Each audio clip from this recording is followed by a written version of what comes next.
今天师傅让我气的手指头。咋了？我这家传的老银元，100万级别的东西，他差点要活给我烧了。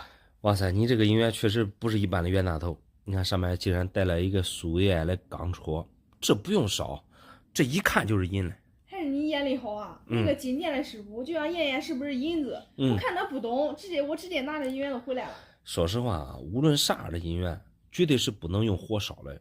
这过火一烧，它这个边齿啊容易变软，壁面的包浆很容易就毁于一旦。但是我看你这个压力并不是太好，也不是一眼开门的东西。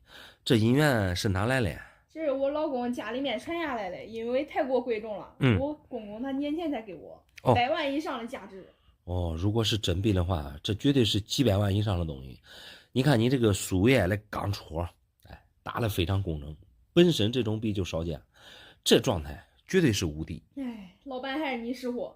我以为我去金店卖能卖个好价钱嘞，没想到他们都给我按银子收。那按银子价钱肯定是不能卖啊！一块银元才26.8克，你现在国际大盘银价还不到6块，银元的含银量在9银一桶，计算机不算，对吧？这一块银元才100多块钱。不就是你说的那样吗？我以为他们要给我100万嘞，结果他一烧，最后一问要给我100块钱。这个术业有专攻，你卖银元去金店啊，只能说你去错了地方。一般金店的师傅都是要过火检验，才能确定真银啊万无一失。那个过火就相当于是他们的眼睛，而这种银元一过火融化，基本上就相当于是报废了。因为无论什么样的银元都讲究一个完整无损，幸好啊你这反应及时，不然这一个苏维埃啊就毁于一旦了。要不是我家里面缺钱，说实话我也不会卖。品相就这样，你看能给多少吧？说实话，你这个苏维埃品相非常好，尤其是它这个钢戳，你看一下它这个力度非常不清晰。为什么我刚才说这么好品相，最少得好几百万了？就一个字，烧。当时这种苏维埃大头啊，是在苏区，我们红军就是为了保证我们的经济实力而特别打上去的钢戳。但是很不巧，那时候的国民党收缴这种银元之后啊，全部都回炉重铸了。当时打击啊也比较严重，所以在当时几乎找不着这种银元。所以你搁现在来说，就收藏就比较贵了。幸亏我公公传下来的有这么一块银元，不然我得奋斗多少年？这100万可不是个小数目啊！那100万对于我们个人来说，确实不是一个小数目。但是我不认为啊，你这个银元它是家传下来的。这咋不是家传的？你别乱说啊！首先，你看咱们河南周口并不是过去的苏区，然后你搁这个银元嘛，你看各方面整体压力都不行，壁面压力不够，你包括它这个边齿太规整了，从头到尾都一样。因为冤大头它是最基础的银元，所以真假啊，我是一眼能区分出来了。还有苏维埃这个钢戳，这个戳打了呀，就像印上去似的。因为过去打戳不比现在，都是人工砸上去的，所以这个力度分配的实在是太均匀了。通过以上3点啊，我个人看你这个应该是真银假币。你啥意思？你不能说我品相好就是假的呀！人家金店师傅还过火嘞，你不能上来都胡言乱语啊！这个胡言乱语也好，给你过好也好，你这个苏维埃大头基本情况就是这样。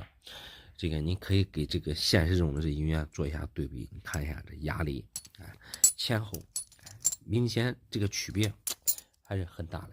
你这个银元啊，具体哪来的？你最好是去求证一下你这个老公公，或者说你拿着这个银元再去找其他人看看，你就知道这是不是这个家传了。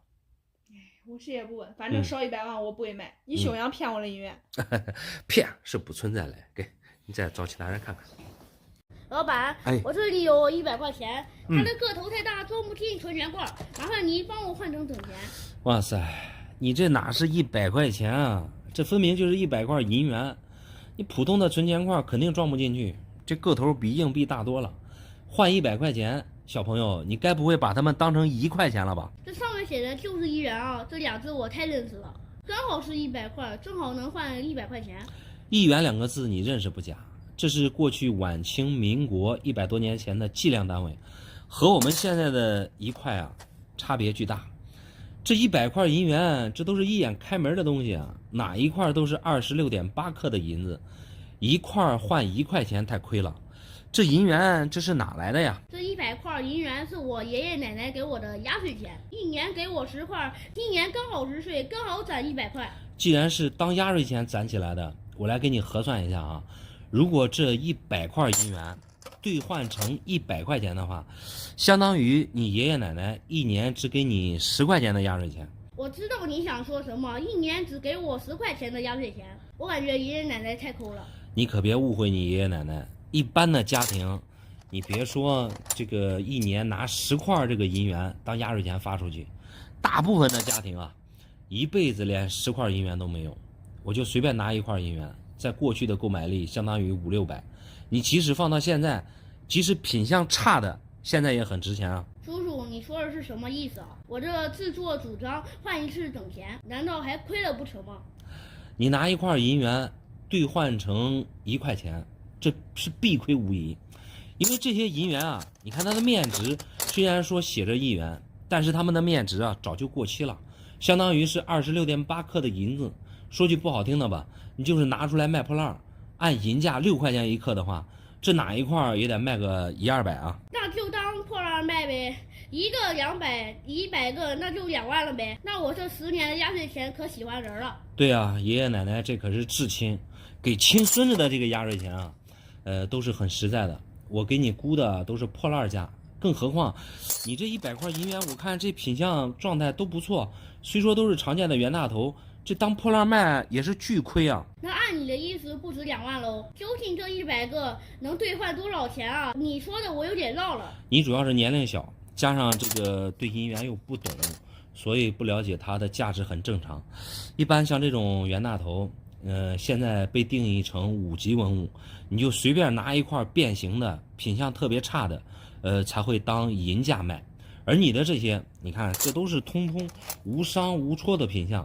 你像这个袁大头3、8、9、10，还有这个23年传阳，除了8年、22年、21年，还有各种版之外，能够达到你这些品相的，说实话，这已经算是通货状态了。你按现在的市场行情，保守估计1000一块，这100块正好是10万块钱。我这个奶奶呀，10万块钱有那么值钱吗？那相当于爷爷奶奶一年给我1万的压岁钱了。对啊，你按现在的市场价折算的话，相当于爷爷奶奶一年给你1万的压岁钱。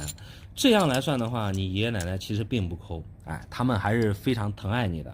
其实我爷爷奶奶也没什么钱，我收回他们很抠的评价。这银元究竟该咋兑换，我都不知道了。你不知道就对了，主要是你这年龄还小，这些银元啊，你按卖破烂卖银价太亏，一个1000市场价算10万，对你来说支配这些钱又支配不了。我建议你啊，还把它归还给爸爸妈妈，等你以后这个考上大学了，将来参加工作之后，或者是娶媳妇的时候，到时候你再拿出来换钱。你说的对，本来我还以为只换100块钱呢，你这一下子估价把我也难住了。难住就难住吧，给拿回去吧。